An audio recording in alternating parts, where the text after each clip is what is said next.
Greetings, Batavia Mayor Jeff Schielke speaking to you on Friday, September 30th, 2022. As all of us know, I think this is the last day of the month of September, so we only have October, November, and December left in 2022. Great part of the year has passed us by. I want to begin this week's message with a very serious tone.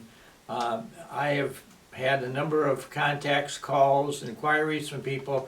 We do have a number of people from Batavia who are in Florida just by plan or by accident or whatever have you, who have gotten themselves caught up in the hurricane. And I don't want to name names or start any stories, but I would just ask that everyone keep their friends and neighbors and fellow townsfolk in their thoughts and their prayers, because we do have some people who are really going through some difficult times. And I know we've had several people that have already made efforts to exit Florida in an emergency type of way. I know others who have left Batavia today to drive down and pick people up in Tennessee or meet them halfway, or there's a lot of different ways this thing is being handled.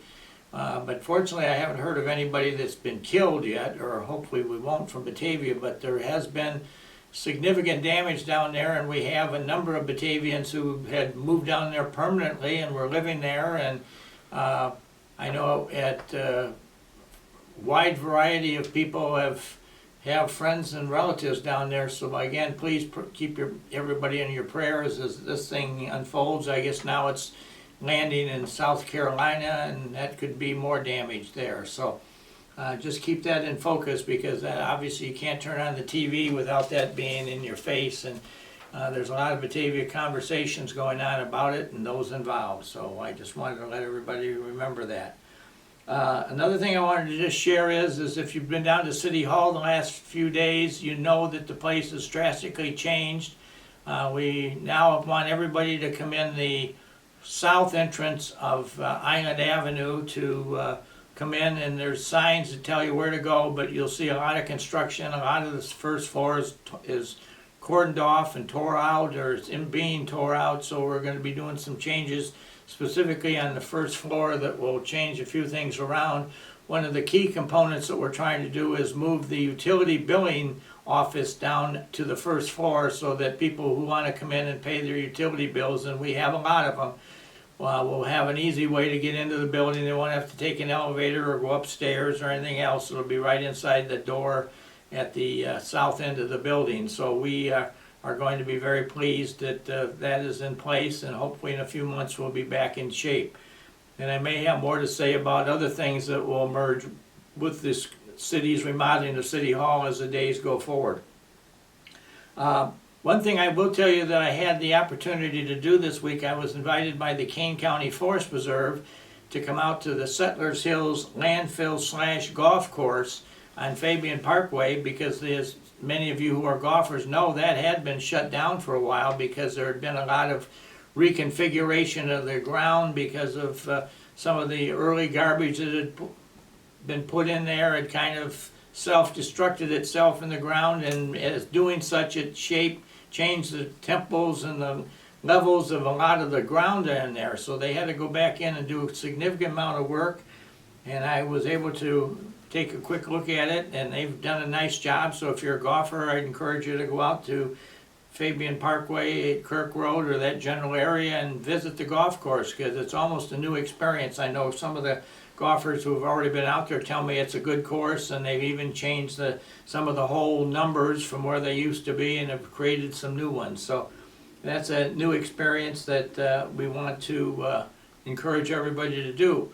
One thing I would really like to have everybody do, and I really want to pay a word of tribute to the TriCity League of Women Voters, who is trying very diligently to educate people for the coming November 4th election as to who's who in this election. And what you're going to find out from Batavia is that if you go in to vote, you're going to see that the people you voted for in the last election, such as your congressman, your state representative, your state senator, those mostly have changed, and they are not the same people that represented you before. So I would encourage you to kind of educate yourself as to who the candidates are and what they stand for, and do you agree with their policies and programs? Because there's going to be a lot of people that are going to walk in there, I'm sure, and say, well, this isn't who was my congressman or my state senator before. And this is all part of the redistricting and the gerrymandering that's going on in Illinois to kind of reconfigure the Illinois General Assembly and even the congressional seats, because Illinois lost a congressional seat because of a drop in population. So you will see that some of the congressional districts, and ours in particular, got greatly reworked and redirected, so that there's a lot of things changed there too. So please educate yourself with that, knowing that when you go in, you're going to find that that's the case. One of the things we are really fortunate in Batavia to have Lori Botterman as our communications manager, and she kind of keeps me informed as to things that I need to talk about on this show, and including she's the one that films it for me so we can get it out to you.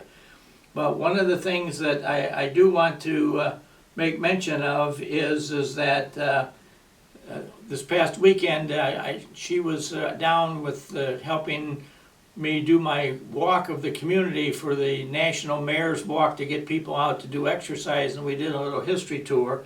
And while she was there, she got contacted by some of the folks from the Batavia Community Band who came down and wanted her to make sure that we would let everybody know that this coming Sunday the 2nd at 3 p.m. at the Peg Bond Center, there's going to be a Batavia Community Band concert.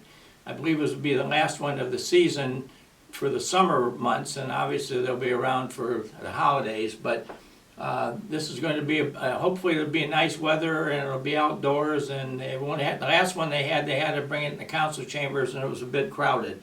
So Lori wanted me to make sure I spread that because she was contacted last weekend by the band folks and they wanted her to know what was going on, so we're spreading that word.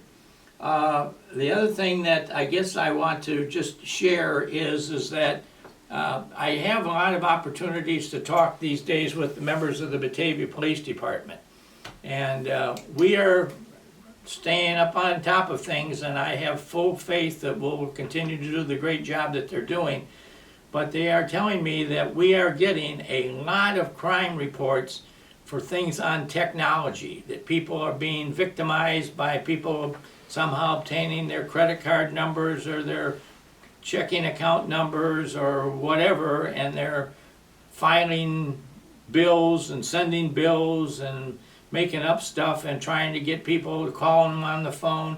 And one thing that seems to be happening is they're targeting the senior citizen population that we have in Batavia, and they're going after these people that they think are more uneducated as to how things all work. And so please be very cautious and careful. If you get called, you get a mailing, you get whatever type of contact from anybody that you don't know that's trying to get you to give them your credit card number or your checking account number or any other personal data, because we've already had some situations where some people in Batavia have been attempted to have thousands of dollars taken from them, and this is not small change here.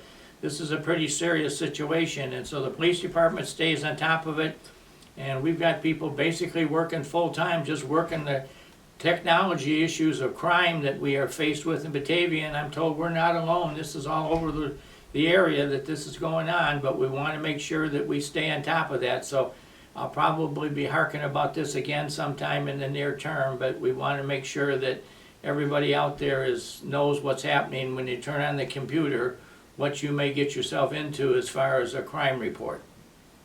So I guess this is going to be it for this week. I'm very pleased to wish everybody a happy weekend, and we'll look forward to talking to everybody next week. Thank you.